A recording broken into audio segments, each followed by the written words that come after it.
Hello viewers, আসসালামু আলাইকুম। আমি কি কাউকে গালি দিয়েছি? তো আপনারা সবাই কেমন আছেন? আশা করি অনেক ভালো আছেন। বিষয়টা একটু ব্যাখ্যা করবেন? তো আজকে আমি বানাবো একটি তিনতলা জাহাজ। এইটাও সম্ভব? তো বেশি দেরি না করে চলুন শুরু করা যাক আজকের ভিডিও। তো ভিডিওটি শুরু করার আগে অবশ্যই বলে রাখি, ভিডিওটি যদি ভালো লেগে থাকে অবশ্যই একটি লাইক করে চ্যানেলটি সাবস্ক্রাইব করবেন। তো জাহাজটি বানানোর আগে আপনাদের লাগবে এরকম টাইপের কিছু ফর্ম। আমি কিছুটা এরকম করে কেটে নিয়েছি, আপনারাও আমার মতো এরকম করে কেটে নেবেন। তো আমি জানলাটা কিছুটা এরকম করে ডিজাইন করেছি, আপনারাও আপনার মন মতো ডিজাইন করতে পারেন। এরকম করে আমি আরো অনেকগুলো কেটে রেখেছি। ये सब क्या देखना पड़ रहा है?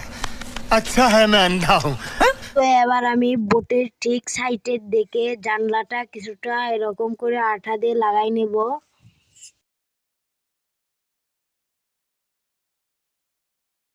তারপর আমি একই রকম করে এই সাইডেও লাগাই নিছি। এবার আমি পেছনের যে পার্টটি রয়েছে সেটা আমি ভালোভাবে আঠা দিয়ে লাগাই নেব। আপনারা শুধু ভিডিওটি মনোযোগ সহকারে দেখেন।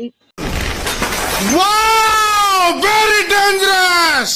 আমার ভিডিওটি যদি আপনাদের কাছে ভালো লেগে থাকে অবশ্যই একটি লাইক করে চ্যানেলটি সাবস্ক্রাইব করে পাশে থাকা বেল আইকনটি অবশ্যই অন করে রাখবেন।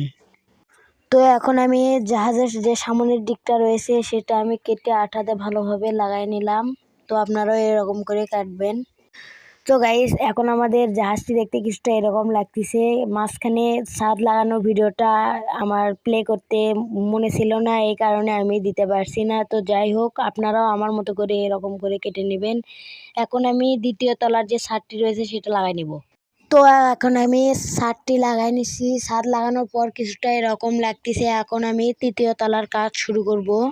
তো এখন আমি যে নিচের যেগুলার জানলা কেটেছিলাম সেগুলার মতোই ওপরেরটাও একইভাবে লাগাই নেব ভালোভাবে আঠা দিয়ে।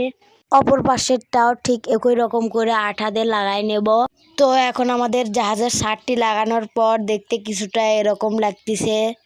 তো আজকে আমি জাহাজের কাজটা এটুকুই সম্পূর্ণ করতে পারছি। পরবর্তী ভিডিওতে আমি আপনাদেরকে জাহাজটা রং করে আরো মডিফাই করে দেখাবো ইনশাল্লাহ।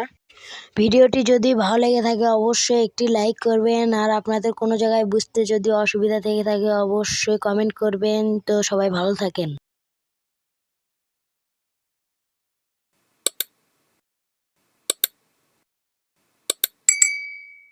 माँ चूत गई।